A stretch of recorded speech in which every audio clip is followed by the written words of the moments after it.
2020 changed the trajectory of my life forever. I was 24, succeeding in a job that offered huge financial reward, yet I was unhappy and unfulfilled. My chronic illness, cystic fibrosis, had caused my lungs to bleed, and it left me in a hospital bed.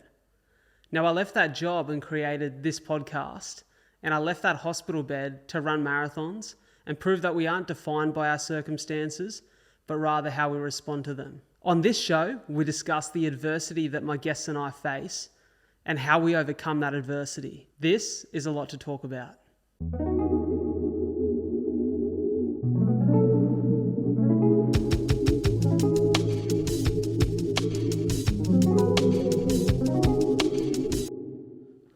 G'day. Welcome back to another episode of A Lot to Talk About. It's your boy, the captain of the ship, the man in charge, Bradley J. Driver. Of course, you can call me Brad.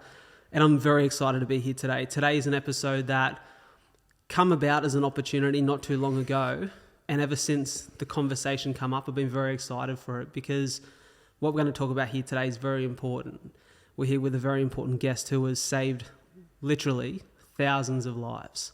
Ladies and gentlemen, from your home, your car, or wherever you are, give a very warm welcome to the one, the only, Dr. Charlie Teo. Brad, you've done that so many times before. I can tell. Mate, it's second nature by now, you could say. How you doing, mate? I'm very good, thank you. Yeah, good to hear. It's good to be here. Very nice to have you here in Wollongong. Mate, I've been hearing about you for many, many years. I kind of just picked you up then from lunch.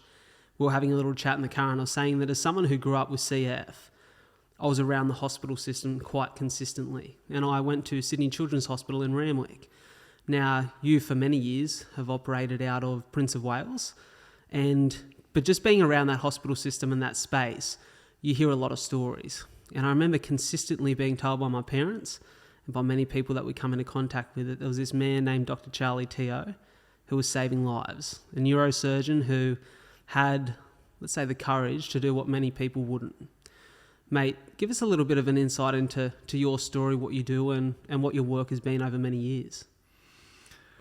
Well, in a nutshell, you're right. There are many stories about me, and I received a level of celebrity and acknowledgement and notoriety, I guess, more than most. But I've always thought that the only thing I've done is what I think all doctors should do. I really don't know why I've been given the accolades that I've been given when all I do is treat patients well. I respect patient autonomy. I treat a patient like they were a member of my own family. And I often put myself in their shoes and think to myself, well, what would I want if I was in that position? And I guess the reason I've been sort of identified as being someone special is because many other doctors don't do that. And so that makes me stand out a little bit. But really, I promise you, Brad, I don't think I am a hero. I don't think I've done anything different to what I should have done. Because of what I've done, I've had a very blessed career. I've just loved my life, and I've loved looking after all my patients. Man, that's a beautiful sentiment. I really like that. You talk about the position you're in as a neurosurgeon. That is not something that you fall into. That is correct me if I'm wrong here, but a very conscious choice that this is an area of medicine in which I want to study and practice. It actually wasn't. In fact, I had a conscious choice not to practice neurosurgery. Wow. Yeah, that's a surprise. Yeah. When I was a medical student and then when I was a young intern, resident, doing general terms, I was exposed to neurosurgery at my chagrin. I hated it. I knew that it was a very unforgiving specialty. I knew that if I'd made a mistake, someone could die. And I really didn't understand neurosurgery, so I would avoid it like the plague. I can remember in the emergency room at Nepean Base Hospital, where I worked as an intern, if a patient came in with a head injury, I'd quickly slip their chart under the other person's and get the next one. I was just so fearful of neurosurgery and making a mistake. But you're right, it's all serendipity. I started doing paediatric surgery as my specialty. And then while I was doing paediatric surgery, the paediatric neurosurgery resident fell ill and I was asked to take over his chores. And so I was thrust into neurosurgery against my will and against my better judgment, because I really didn't think I'd be a good neurosurgeon. And thankfully, I had great mentors and I found it incredibly stimulating, and the rest is history. Wow, mate, that's incredible, because it's something that is so complex. You would think that it's so conscious. Yeah. But I guess you've come into the space of the medical world because you obviously had a willingness to help people. Was there any family history in that space? Yeah, absolutely. My father's a doctor. Sorry, he was a doctor. He's dead now. Sorry to hear. My mother was a nurse.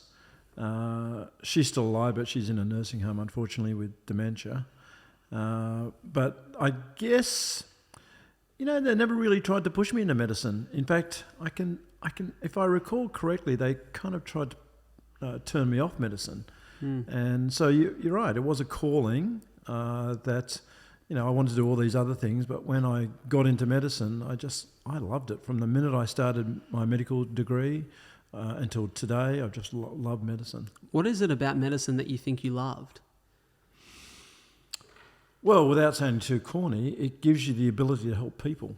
And I tell this one little story, and I tell it to young people so they understand why I do what I do and why I think they should do something like I'm doing. And that is that I was fortunate enough to go on a camping trip through the Northern Territory, and there are a few rich people on the trip from America, and we got to know them very well, sitting around the campfire. That's when you really open up. For sure. And I will never forget that all three of them, during that 1 week on that tour, broke down in tears and felt that their lives were worthless because they'd clearly made a lot of money, but on reflection, they couldn't see that they'd made any difference to the world or difference to other people.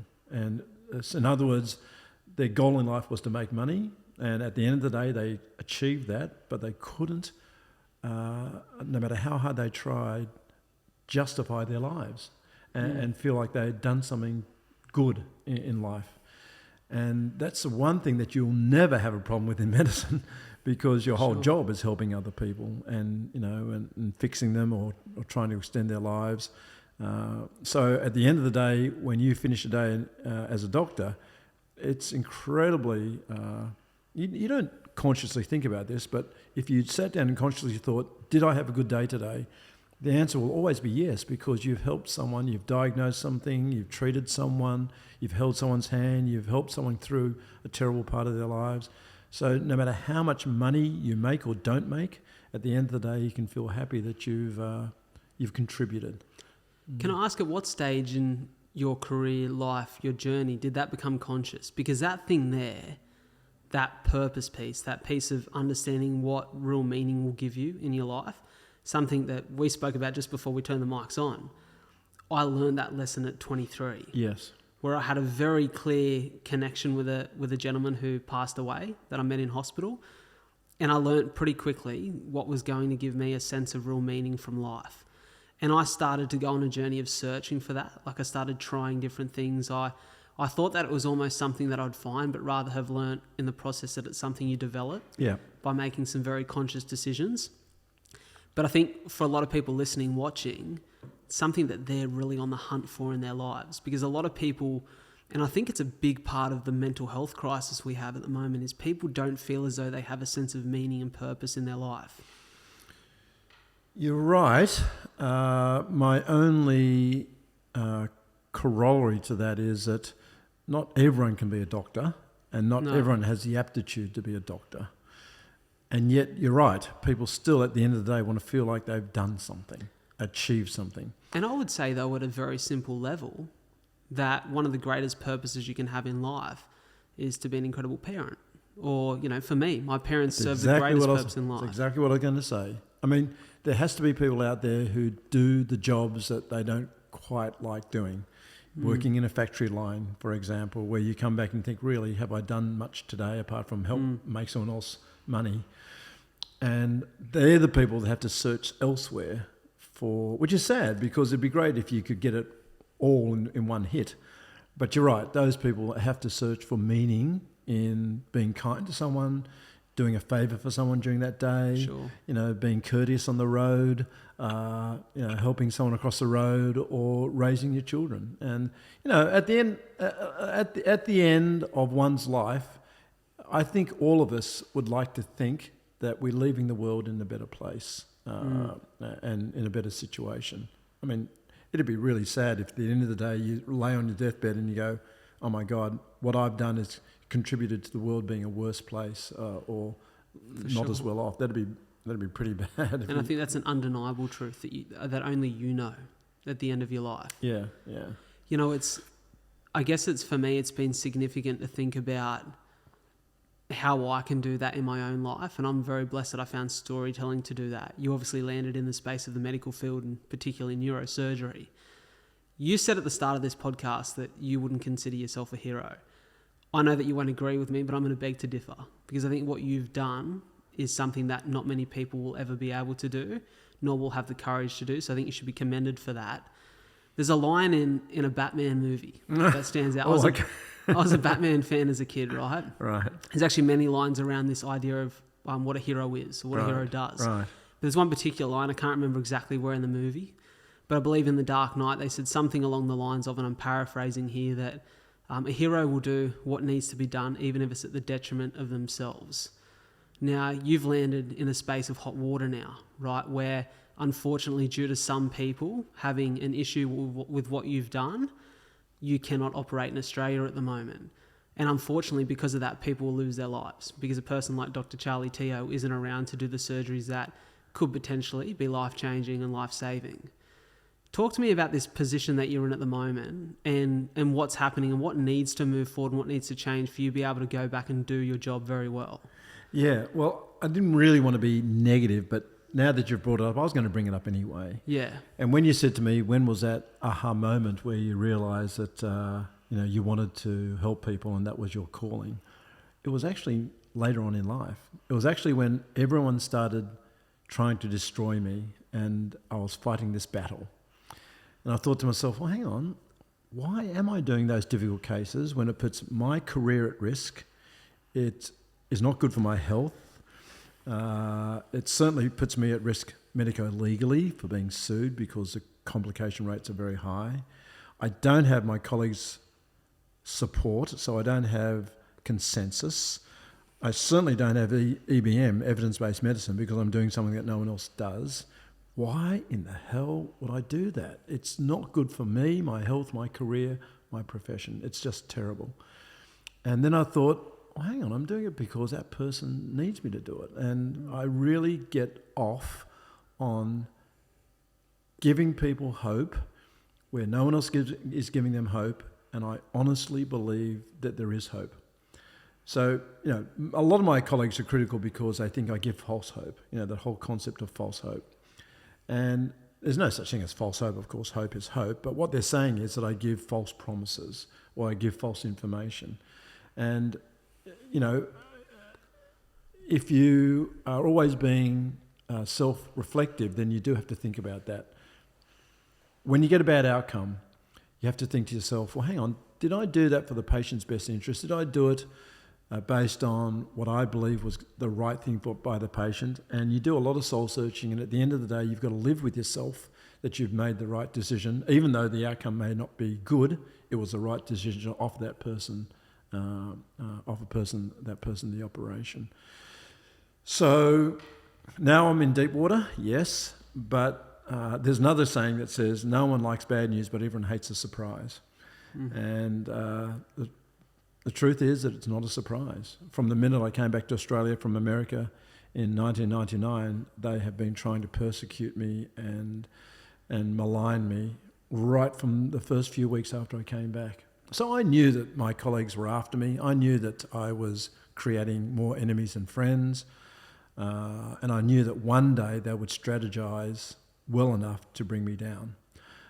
In fact, the thing that I guess find most solace in is that right now I'm kind of proud that I survived the last 25 years.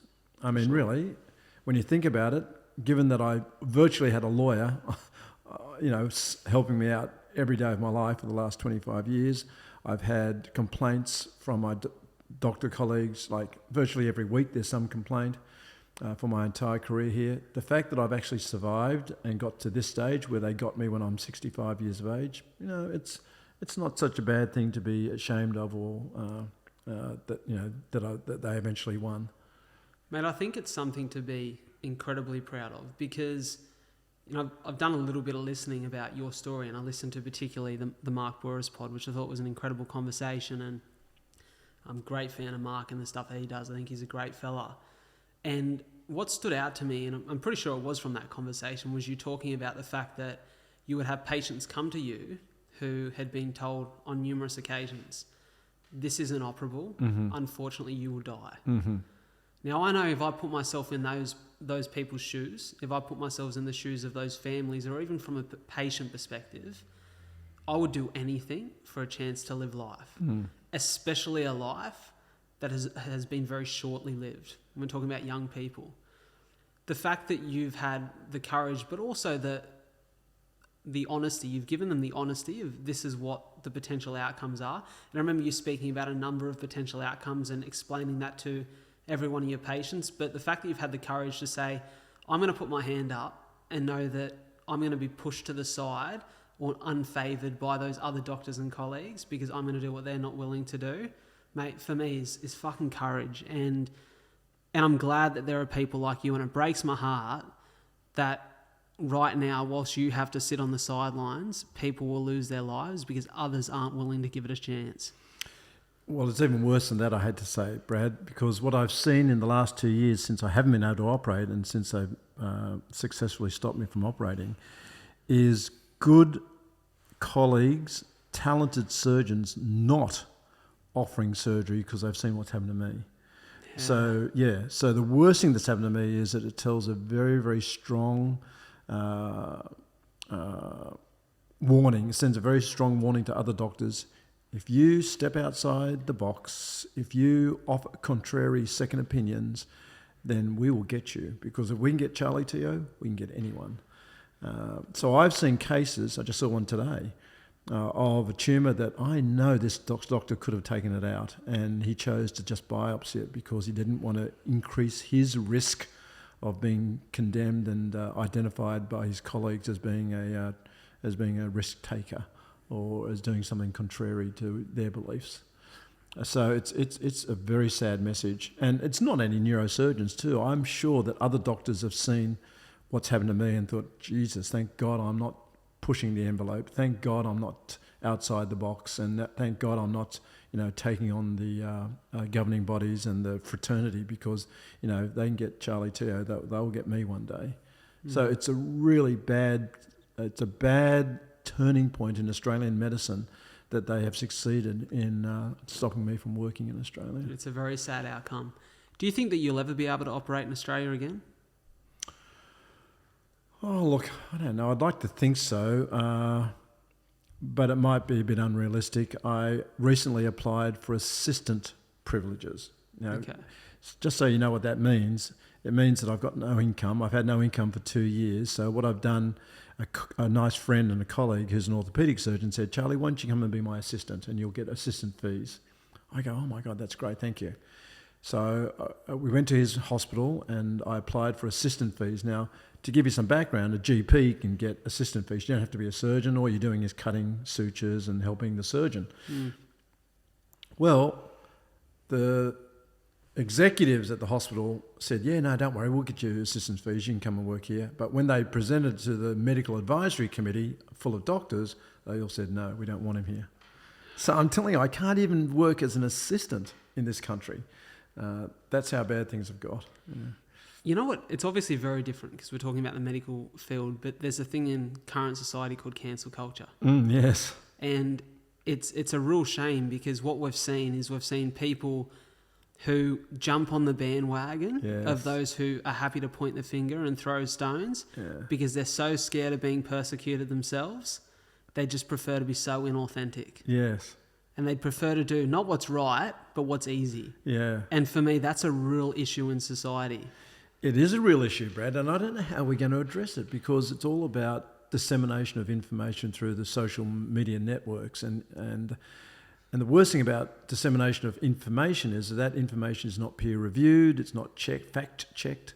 And so you can get someone accusing someone else of something, despicable, like pedophilia, for example. And the only reason that they're accusing that person of pedophilia is because they want to destroy their reputation and their life, and they know full well that it's untrue, and they know full well that it's got a secondary gain for them, but they do it because what happens is that once you label that person as a pedophile, and it's spread across media channels and the internet, you can't wipe that off your book anywhere. It'll always be there. Someone, when they look up your name, will always see, oh my God, really, he was accused of shoplifting, or he was accused of sexual molestation or something. And so how do we address that? Because in previous days before the internet and social media platforms, you could write a vile story about something that was totally untrue, and it'd be in a newspaper, but there was this saying in my day that you probably have never even heard, and that is front pages of newspaper one day, but the lining of a birdcage the next day, or a fish and chip wrapper the next day. Yeah. And we'd just get on with life, and someone would accuse you of something, you'd say, no, that's not true, and then the whole thing would die down and the truth would eventually come out.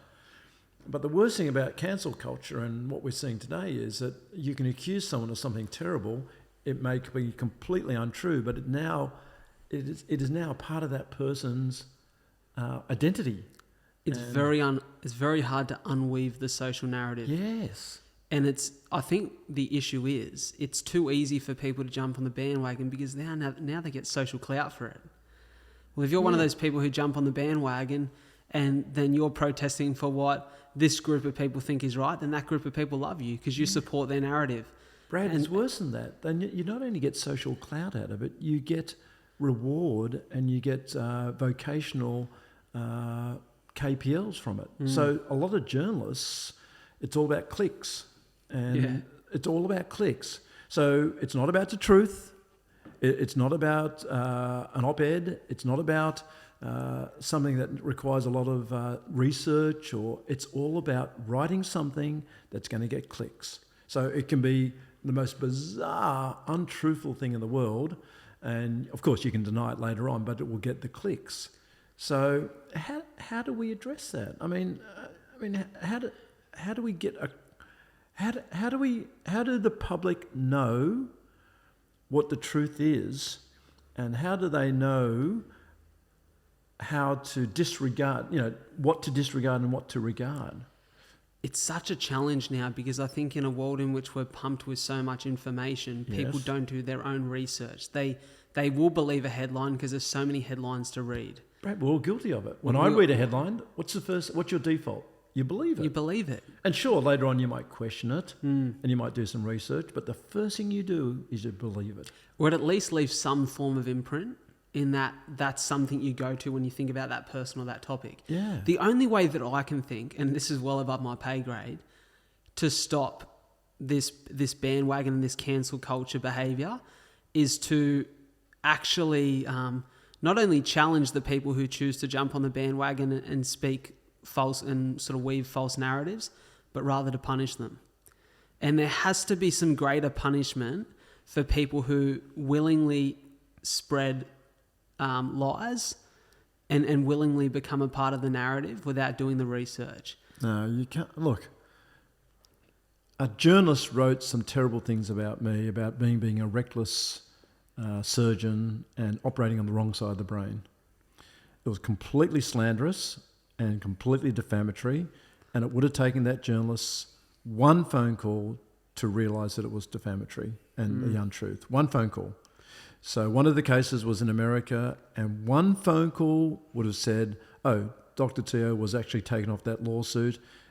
He was found to be not at fault at all. It was the fault of the radiology department that mislabeled the x-ray.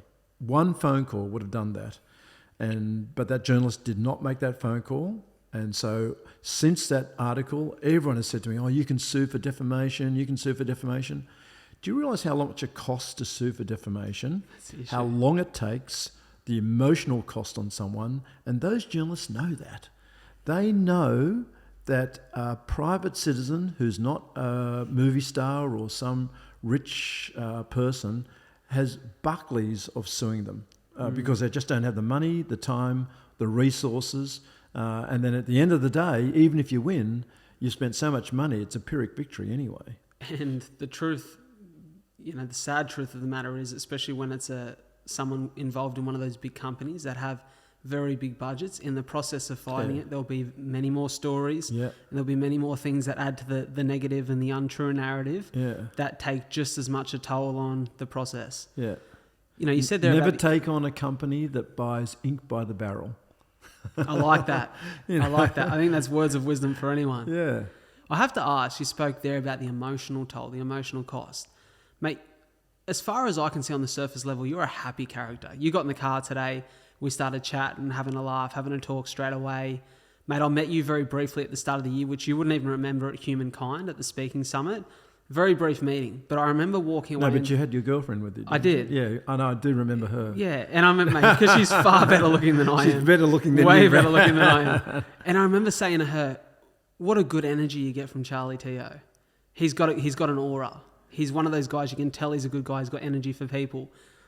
You are very happy, very outgoing on the surface. Yes, I'm very lucky that I've got that good mental strength. And here's what I put it down to, and you'll understand this. Not many people understand, but you will. How dare I complain or be upset about my life when I don't have brain cancer? Mm. And every day, remember, I'm reminded of that. So most people are reminded of their plight in life and that others are worse off than them, maybe once a year or once when they see someone starving in Africa or, that reminds them. But remember, my job is to look after people who are diagnosed with brain cancer. And so 4 or 5 or 6 or 10 times a day, it reminds me that I need to be thankful that I have my health and that I don't have brain cancer. So I would be ashamed of myself if I ever felt sorry for my plight. I'm not saying it's a good situation. I now can no longer practice the thing I love most. I can't make a living. I've had my reputation slurred, and I was walking through the jungles of Fiji a few months ago, and they recognised me after the 60 Minutes segment. And there's no place I can go now in the world where someone doesn't know that I'm this terrible, or think that I'm this terrible surgeon who's money hungry and reckless. Yeah. It's sad, isn't it? It's really, really bad. It's really sad. Now, the Australian public, on the other hand, given that I've got a long history in Australia, have been very kind. You've been very kind to invite me on here. Obviously, you don't believe all the slanderous stories. And most of the public have been incredibly kind. But isn't it funny how so many people who choose to be negative can forget those little things that you've done over the years? So we're talking about not only you're a neurosurgeon, you've got your own foundation. My partner, Soph, the very memorable one, is from tumours. And so tumours, for anyone who doesn't know, 4.5 hours off the coast in Wollongong here into the country. Right. Now, I was talking to her mum on the phone yesterday, and she was saying that she knows multiple families who have very good things to say about you for what you've done for people in the country who wouldn't often have access to the kind of surgery that you were able to do. I've heard much about your work pro bono overseas. So it's so easy for people to forget all of those things that you've done, not for money, not for fame, not for any good fortune, but rather out of the goodness of your heart, and to come back to that thing that we spoke about before, purpose, that meaning in life. Yeah. So, mate, it's easy for me to understand where you come from because, and maybe, as you said, I am a little bit privileged because I've been in the hospital system and I've seen that side of it. But, mate, I'm telling you now, and I think it's so powerful what you said, the perspective that you have. And I think in life, it is certain to say that we'll all face challenges. We'll all face things that are titled, I guess, or displayed as huge adversity. for us to overcome. And for many people, that will be health issues. For some, it will be mental health issues or other issues in their life. But there's someone that I go back and think of consistently. I remember my parents saying to me not too long ago that for everything that I've been through with my CF, I've never once complained. And I remember saying to them, how can you complain when you've had the experiences that we've had? And I remember meeting a gentleman, his name was Krishnan, in hospital when I was 9. He was the same age as me, 9 years of age. And I remember being in a room with 3 other young guys who were all about similar age to me. And Krishnan had leukemia. He was across from me, in the bed across from me. And I remember every night, one of my parents fell asleep beside my bed. The other fell asleep in the room down the hall. And they'd cycle every night. So it was either mum beside me or dad beside me. I remember that every meal, they went and got me a meal that I wanted to eat. Oh. They would do things with me all day at hospital. Wow. All my mates would come up, all my people would come up. And I remember every day I looked across at Krishnan and there were no family, no friends, no one there to support him. So he became one of ours.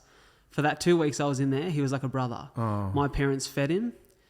Because of the chemo and radio, he quite often wet the bed.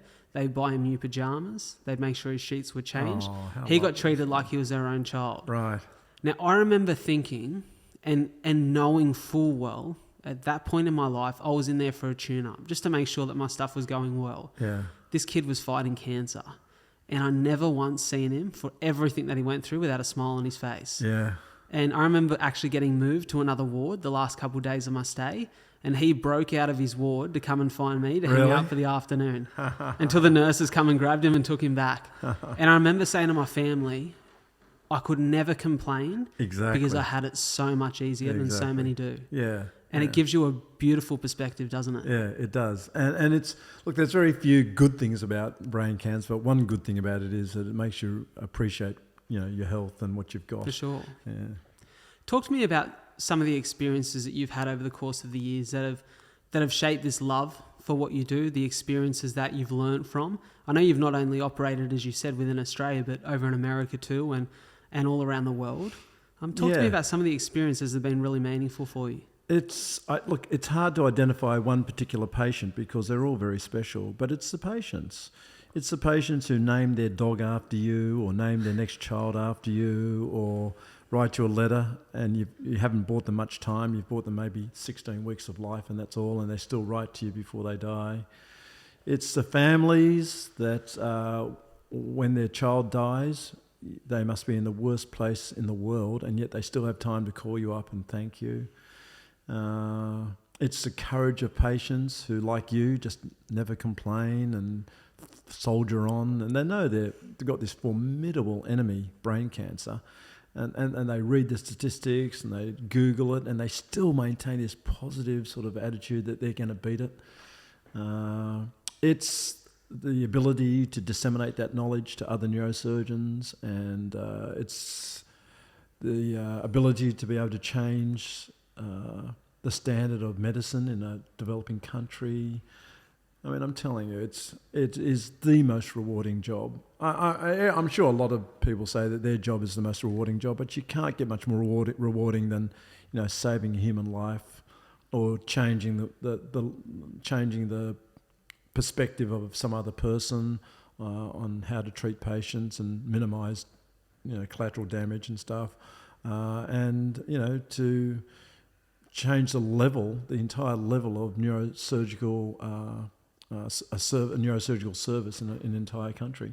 I won a distinguished service award from Cuba, given out by Fidel Castro himself. And all I did was I went to Cuba for about 5 or 6 years, volunteered every year to go there and basically increase the level of neurosurgical service in Cuba. And I introduced neuroendoscopy there, and I showed them how to do minimally invasive operations, and I got this distinguished service award. And I thought to myself, I love the fact that I can change someone's life, a person, but to be able to change the course of medicine in an entire country it's a real honour. It's a real honour and a real privilege to be able to do that. So look, I know everyone can't be neurosurgeons and doesn't want to be a neurosurgeon, but boy, neurosurgery has been so rewarding for me. It makes up for all the negative stuff, all the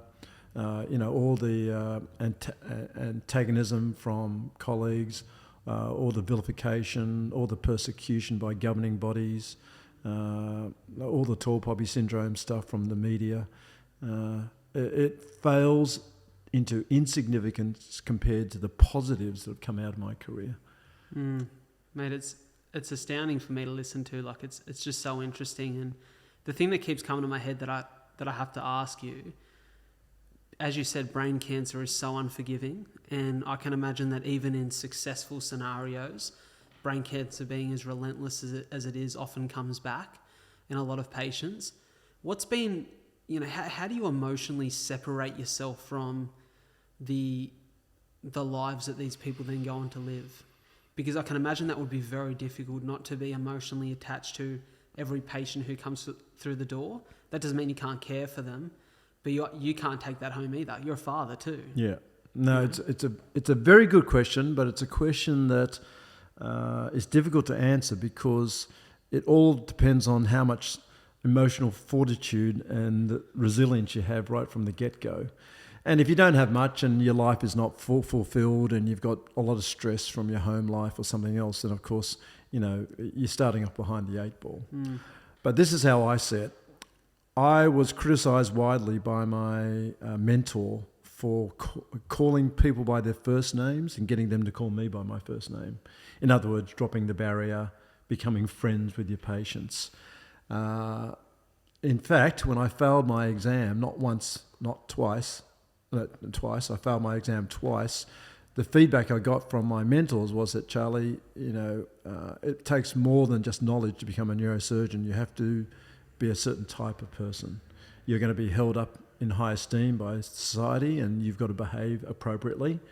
And that doesn't mean riding motorbikes. It doesn't mean going to nightclubs until 1 o'clock in the morning. And it certainly doesn't mean calling people by their first name and getting them to call you by your first name. And anyway, after that interaction with my mentor, I felt, my initial feeling was, how dare you, and how arrogant, and how pompous and everything. But on reflection, he was trying to help me. And what I mean by that is that if you can maintain a certain distance from your patients, it does give you more professional longevity because you're not going to be beaten down and you're not going to get such emotional stress because you've separated yourself. You don't see them as a person, you see them as a patient. You don't see them as someone, you just see them as a case, the next case. And that gives you an enormous amount of protection. When you break down the barriers or destroy the barriers and you see them as a person, you treat them like a member of your own family, you have them over the house for dinner, you share tears with them, then that is an emotional burden, a huge emotional burden. Well, I've done that and I've felt the burden of it because I have become friends with most of my patients. Here's what they don't tell you. What they don't tell you is that when you do let those barriers down and you invite them into your life and you get into their life and you become, they become part of you, the success stories give you so much energy and emotional strength that it allows you to then, put up with the downs. For sure. So I think you're right. You're probably right that there are more downs than ups, and so you gradually start losing your emotional sort of strength.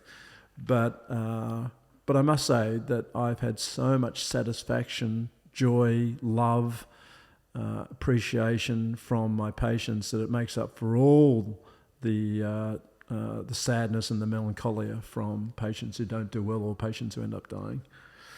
I've got a big theory, and this isn't based on medicine. This isn't based on science or knowledge or anything that I could study or fully understand and confirm, but rather I have an understanding and a thought base based off experience, my own life experience, around the importance of hope and the importance of calm energy. Now, I remember walking into every 8 to 10 weeks into Dr. John Morton's rooms at Sydney Children's Hospital. He was my CF paediatrician. I remember walking into his rooms and feeling so calm and relaxed, because the first thing that he'd bring up, not every time that I seen him, was not something to worry about, something that would scare me, something that felt confronting, but every time I walked into those rooms, he'd say, "How many medals have you won this month, my boy?" Because he knew I was an athlete. And I remember walking into those rooms and feeling a sense of hope every time I was in that hospital. And it's probably why I have a great relationship with hospitals still, is that this man deeply cared about me and my outcomes, but he also had a very positive outlook. So I want to tell you a story here, Charlie, because it's been the most influential lesson I could have ever learned in my life. So when I was born with CF at the time, I was born in 1996, my parents were as prepared as you could be to bring a child into the world, like so prepared. Had the dream family home built, had both worked multiple jobs, absolutely no debt, in a position in which they could provide me with all the love, care and opportunity a child could ever want. I was their first child. So when I was born on the 12th of April, 1996, plans on track. They're ecstatic, so excited. I'm born seemingly really healthy. And 3 weeks later, as Mike Tyson so often said, everyone has a plan until they get punched in the face. When they got the results for the Guthrie's test, it just took the wind out of them, because they didn't know what CF was. They didn't have any understanding of it. And all of a sudden, all these plans that they had, hopes and dreams for my future, were hanging in the balance because of something called cystic fibrosis. They started to educate up, learn about it, started to hear a lot of stories. A lot of those stories were negative. But they got to their first ever CF specialist appointment. I won't name the doctor at the time, but they sat in front of him. And the first thing he said to them, not even hello, how you going? First thing he said was, your son would be better off with a terminal illness that would kill him or he'll get over, because this will ruin his life. Now, what my parents done next has defined my whole life. They both stood up, looked him in the eye and said, "You'll never see us or our son again," and walked out of the room. Now, my parents taught me this incredible lesson, that what you believe is what you become. Yeah. Right? And I truly believe that. It's had the biggest impact on my life. And they found Dr. Morton because he shared a more positive, optimistic, and let's go for it attitude than any other doctor did. Right. That for me, and I acknowledge that I've been somewhat lucky in the sense that some of the challenges that can come for people early in their life with CF weren't immediate challenges for me. I was able to build a foundation, a level of resilience to tackle what CF has challenged me with. But it's that positive energy and that hope that's allowed me to get to a space in 27 where I run marathons. I've been able to get out of hospital beds with bleeding lungs and run marathons weeks later. I've been able to do what I do, and I'm as healthy as I am now. The reason that I believe I'll be a centurion. So when I look back and I think about the importance that that hope has played. Oh my God, that's so important. Mate, I love that that's the way you tackle things with your patients. Because for me, as a patient, as someone who has been in those rooms, not for the purpose of the patients that you have, but as someone with cystic fibrosis, it had the biggest impact on my life in the most positive way. Yeah. You know, when you think about it, if I was a businessman and I struck him $1 million deal and made $1 million, that'd be fantastic as a businessman. I'm telling you, to have a patient 20 years later come back and remember you and thank you for giving them hope and treating them like a person, that is $1 million. I mean, really, it doesn't get any better than that. The fact that you can remember John's name, the fact that you felt comfortable in his presence, I mean, what a fantastic... That guy should be incredibly proud. And you know, that is job satisfaction. For sure. Absolute job satisfaction. And mate, it was emotional for me. So I left the children's clinic when I was 16, 17. And I remember hearing, wasn't long after, maybe 6 months after, he actually passed of motor neurons disease. Got him. Oh, really? Within about 6 months, he passed. And I remember being devastated, mate, because I was like, that guy done so much for so many people. No one could help him in the end. But it's true. It was a connection built off real purpose, real love, hope that have been given to me. I have so many patients come in and go, you know, they've been seen by some other doctor, they've had a biopsy, and I say, who was your doctor? Actually, we don't know. They don't know the doctor never visited them. I mean, how can that doctor have any sort of respect or job satisfaction. For sure. I mean, they might be making a lot of money. They probably are, but gee, it'd be a terrible life. That to me, the payment, the reward is when you can change someone's life for the better. Even if you can't save their life, even if you don't buy them extra time, even if you get a complication from surgery, with the complications that I get where they don't even wake up from surgery, families have said to me, Charlie, please don't feel bad about it. Bob wasn't prepared to die without a fight. And what you did is you gave him autonomy. You gave him respect. You gave him the ability to say, okay, I'm going to die, but I'm going to go down fighting. And, that's job satisfaction. Yeah, it's beautifully said. Mate, I have to ask, we've spoken a lot about your profession. I listened to a guy named Ben Crow. Ben Crow is a really influential mind in the space of getting the most out of your life, building purpose, really centering a lot of his work around 3 questions. And he spent his life working with athletes. Those questions are, who am I? What do I want? And how do I get there? And a lot of that who am I question is broken down into 2 things. We are both human beings and human doings. And the human doing is what you do professionally. But I get that there's this whole other side to you. Charlie Teo is a human being who has things he loves, things that he loves doing. And I'd love to hear a little bit about that. Tell us a little bit about who you are outside of the operating theatre. I guess there are 2 or 3 real passions in my life. Family and friends, obviously. I have 4 amazing daughters who have been incredibly supportive and loving to me over the years. One of them has now given me a grandson, so he's now part of the family. I have a partner, Tracy, who is like God's gift to me. She is incredibly supportive and strong and always there, unconditional love, and that's been amazing. That's one passion, family and friends. Another passion is animals. I mean, I just love animals. Tracy has helped me become vegan. Not for health reasons necessarily, not for environmental reasons necessarily, but simply because I think most humans realise that animals feel pain, and animals are sentient beings that want to live. So animals are a real passion in my life, and finally respecting your body. And what I mean by that is that I just hate the fact that people abuse their bodies, because it's really, at the end of the day, the only thing we own. You don't own your house, I'm sorry. They can take it off you anytime.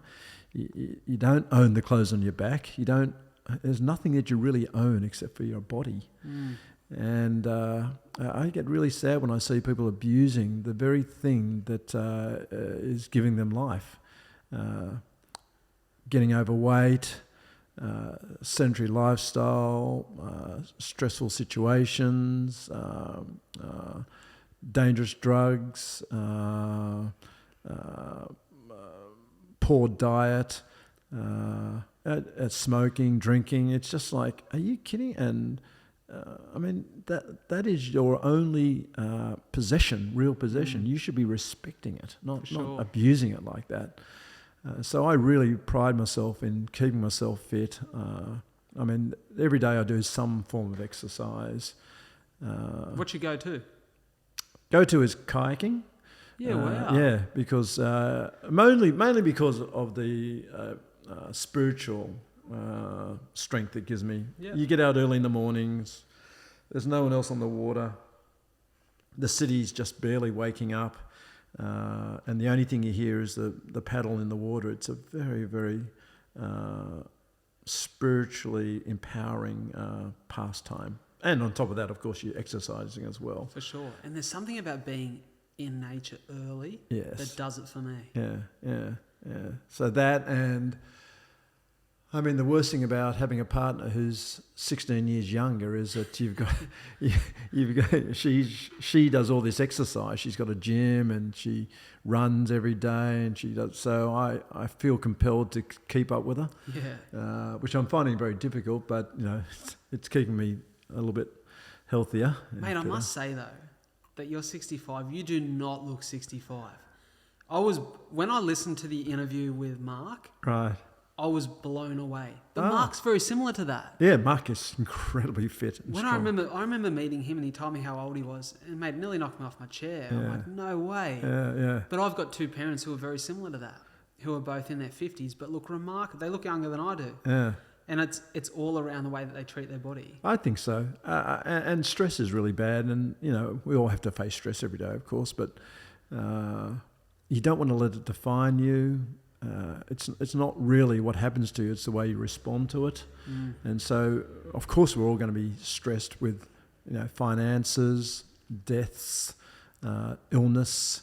We're all going to be stressed that way, but you can't let it sort of define you. You've got to respond that's in a way that doesn't destroy your very soul and destroy your very health.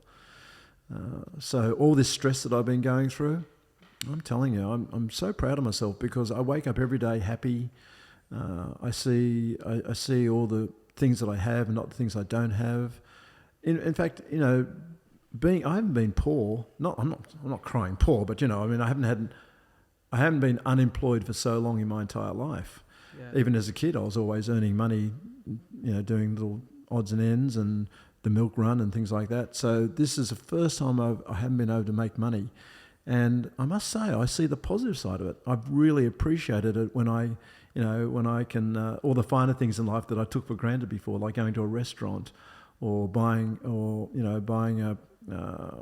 new motorbike or, you know, you've got to see that even those negative things can be turned into positives. For sure. I always say that for me, the three things that in a world full of uncontrollables, the three things I try to control every day is the perspective I choose to have towards the things that are happening in my life and happening to me, the beliefs that I have about myself and what I'm capable of, and the way that I act. And for me, those three things, if I can control those every day, no matter what's happening in my life, because similar to you, I've been unemployed for essentially 3.5 years now. You know? So it's like it's a challenging position where I've sold my house and done a few things, and that's about to change soon, where there's some more consistency ahead of me. But it definitely tests you. It tests you, doesn't it? When you don't have the power of choice to just go, I'm going to do this or I'm going to do that. Yeah, exactly. And to budget, I've never really had to budget before. That's something that I find... actually, no, it's good. I mean, I enjoy budgeting now because, you know, again, when you've got enough money to buy something, you feel, it seems to be worth more then. For sure. Yeah. It gives you a sense of appreciation for those small things. Yeah, it really does. It really does. I have to ask, Charlie, so many people will be listening to this, watching this, and as I am, very inspired by your story. Over 65 years, having done what you've done, having had children, partners, experiences in life which many people will share, but some will never get to experience. If you could give one message to the audience and encourage them to act on that message and make it a part of who they are and the way they live their life, what would it be? There are too many messages I want to... Okay, so if it had to be one message, what would it be? I guess it's that which doesn't kill you makes you stronger. Everyone, by definition, is going to face adversity at some stage in their life. And you've just got to understand that it's all part of living. It's all part of that whole roller coaster. You know, for every up, there's going to be a down. And that which doesn't kill you will just make you stronger and make you a better person, make you more appreciative of all the good times. Because I've been through all these terrible times professionally. I went through a divorce as well, and that's terrible. And yet, again, at the end of the day, I think I'm a stronger person for all those downs. I couldn't agree more. It's that resilience piece, right? It is, and it's something that you can't, I don't know, it's very hard to teach it. It has to be lived. Because Charlie, how often do we hear people say to us, you know, I hear the message all the time.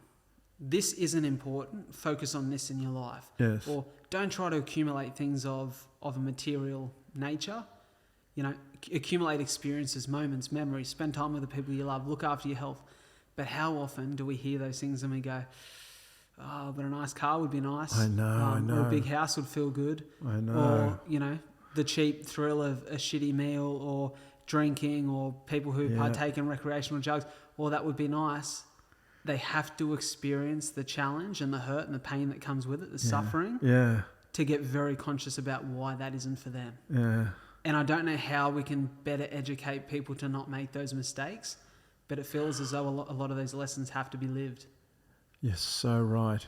I mean, that last point that you made, the 3 things that you like living by, the last one is how I act. Well, I'm telling you, I've read all those books about how one should act. I've read all the philosophical sort of teachings of gurus saying that, you should never make assumptions. And but it's so easy to say and so difficult to do. I see myself making assumptions all the time, and I think to myself, God, that's the wrong thing, and it's just not good for anyone. And yet you still continue to do it. I mean, I still get road rage. And, how bad is that? Because road rage is something that's terrible because, you think about the number of times and you've done something silly on the road, and it's because you've had a bad day or because someone's sick and you're in a hurry to get to see them or something. And for someone to judge you as being an idiot when really you're not an idiot, you just have had a bad day, is terrible. And yet I'm guilty of it. If I see someone do something foolish or silly on the road, I get upset, and for sure. And all that does is it's not good for me because it doesn't affect them. I'm upset with them, but they've moved on, and for all I know, they didn't even know they did something discourteous or something rude on the road. And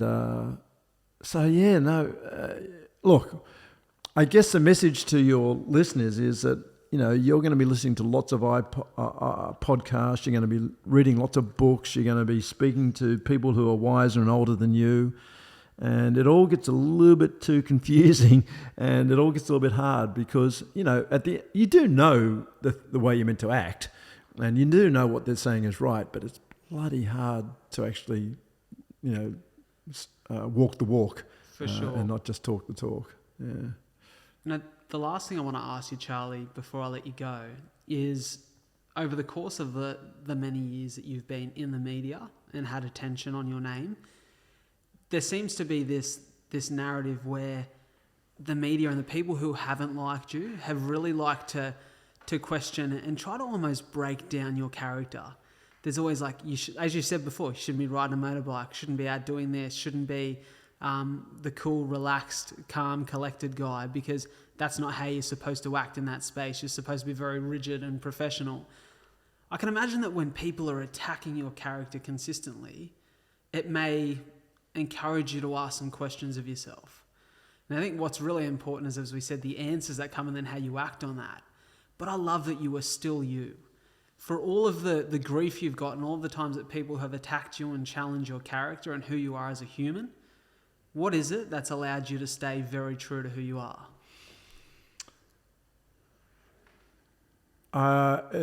It probably boils down to my mum. And my mum taught me a lot of rules of life that maintain the moral compass. And things like, you don't have to follow the mob. Everyone has something to offer you. Even the most menial person in the most menial job has something to offer you. Never think that your station is above anyone else's. Those sort of really grounding sort of moral truths that she taught me. So I give a lot of credit to Mum for giving me that sort of good early perspective on life. If a job's worth doing, it's worth doing well. All those sorts of... And I find myself repeating them all the time to myself and to others. So she gave me the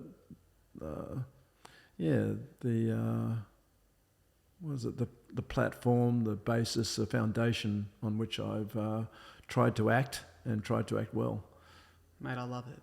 I love it. It's been such a privilege, mate, to sit down, honestly. Like I said, for many years, even as a young man, I heard many of the brilliant stories and the success stories of your work, and I think you should be incredibly proud of that.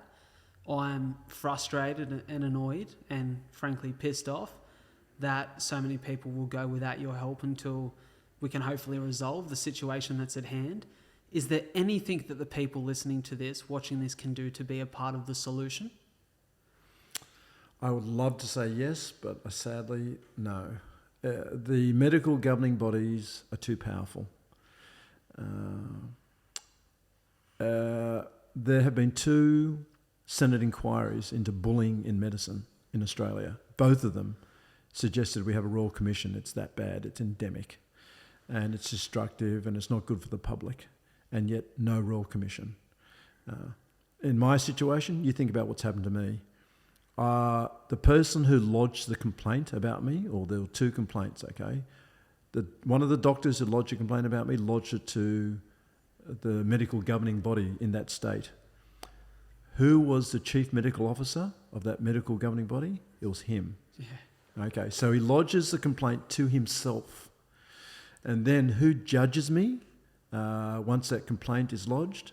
It's my enemies. It's the people who lodge the complaints. Yeah.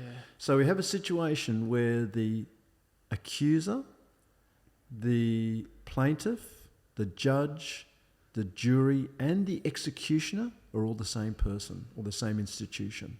You've got no chance. Once you want to destroy a colleague, just write a complaint. You don't even have to put your name to it. It can be anonymous. And then that person will then assess it. The person who lodged the complaint will assess it.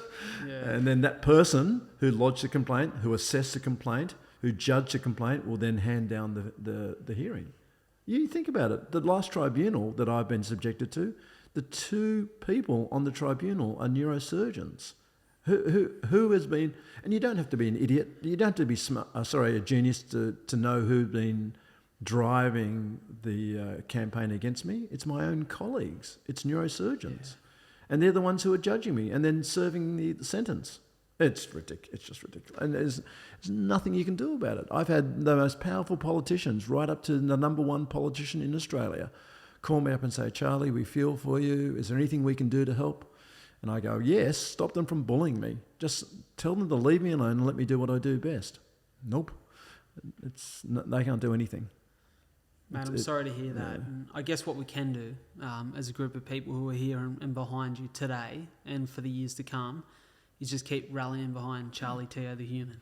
Because you deserve good things in life, as I'm sure so many would say for you. So I want to thank you so much for being here. I want to make sure that in the show notes of today's episode, your social links and the foundation links and everywhere that people can positively connect with you are within the show notes. I want to thank you so much, mate. It's been a pleasure. No, it's a pleasure. Thank you, Brad. Cheers. Yeah. Thank you so much for tuning into another episode of A Lot to Talk About.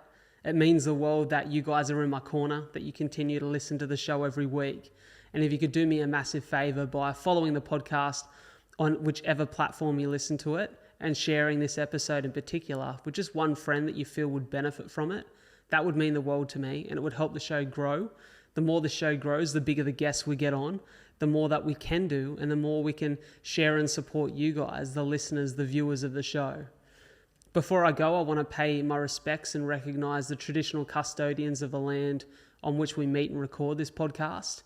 The Aboriginal culture has such a rich history in storytelling, and as a passionate storyteller, I really hope that the stories we share and connect with on the show can allow the many cultures that now call this beautiful land Australia their home to come together and continue to respect the stories and the culture that make this the land it is today. Thank you so much for tuning into A Lot to Talk About. I'll catch you next week.